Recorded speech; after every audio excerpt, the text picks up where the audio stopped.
Biden was a disaster. And anybody who spent time with him would realize that. I mean, look at that clip we just showed you. Anna Kasparian and Cenk Uygur from the Young Turks are spilling the beans. They're out here on camera, finally reflecting the reality of how the Democrat Party really operates.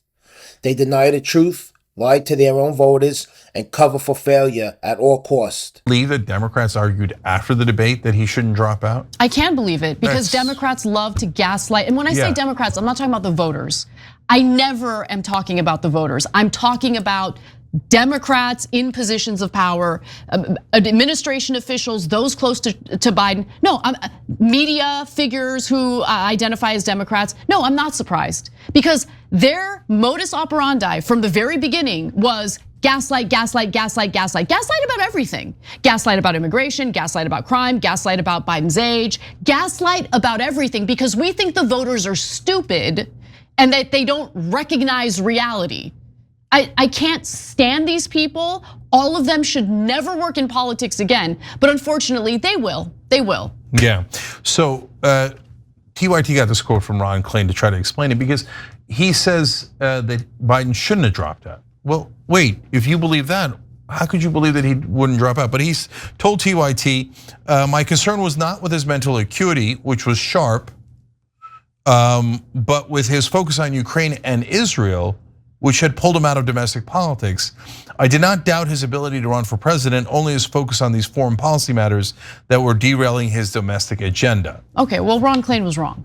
If that's what he actually meant, he's wrong. Yeah. Really, he's sharp, Biden's sharp. Okay. So look, the reason why I say that doesn't make sense, and look, Klain's an interesting character because he was the one guy who was open-minded and actually listened to progressives and brought them into the White House, etc. So there's positive things about Ron Klain, and it was always willing to talk to others, which almost never happens in the establishment. So he has that going for him.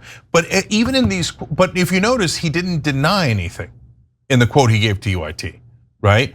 And so if these are true, that Biden didn't really understand what his argument was on inflation. I mean, that was the #1 issue, right? And had nothing to say about a second term other than, oh, I'll finish the job. Like these are bare minimum, could not finish a debate prep for 25 minutes. So any rational person would have looked at that and said, no, we can't go to the camp. We can't do this debate. We can't go in this campaign. This person cannot win. It's not possible. If you don't know why you should get a second term, you don't know how to address the #1 issue in the country, and you're not sure if you're the president of America or NATO, you should not run for president.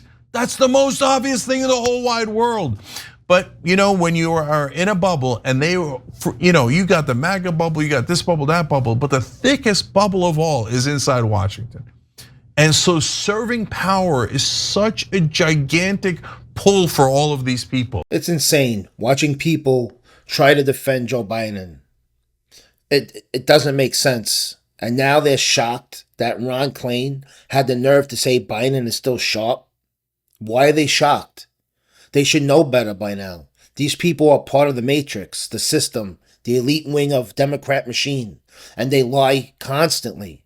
They gaslight voters on everything: inflation, border control, the economy, Biden's mental decline, and they treat the public like we're stupid. We all saw it. We all watched Joe Biden get vaporized on live TV. We all saw his decline in real time. The man couldn't even finish his debate prep, and yet everyone around him covered for him. The media, the Democrat Party, even his own wife. It's a disgrace. They care more about protecting their agenda than doing the right thing for this country. And they wonder why people don't trust them. Give me a break. And being in power, that they're like, nope, nope, totally fine. He can't even say a sentence. He can't say a sentence, and we should run him for president. Whipple describes 2 mock debates. Klain called off the first after 45 minutes because Biden's voice was a wreck, and he could not explain his own agenda for the second term should he win.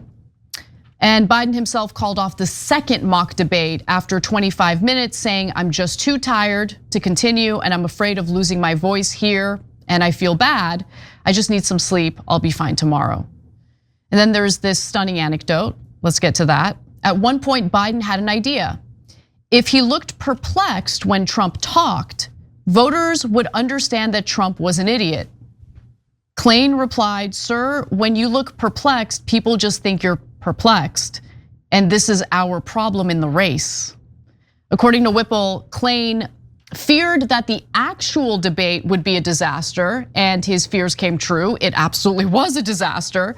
But here's the twist. Even after the debate, Klain wanted Biden to stay in the race.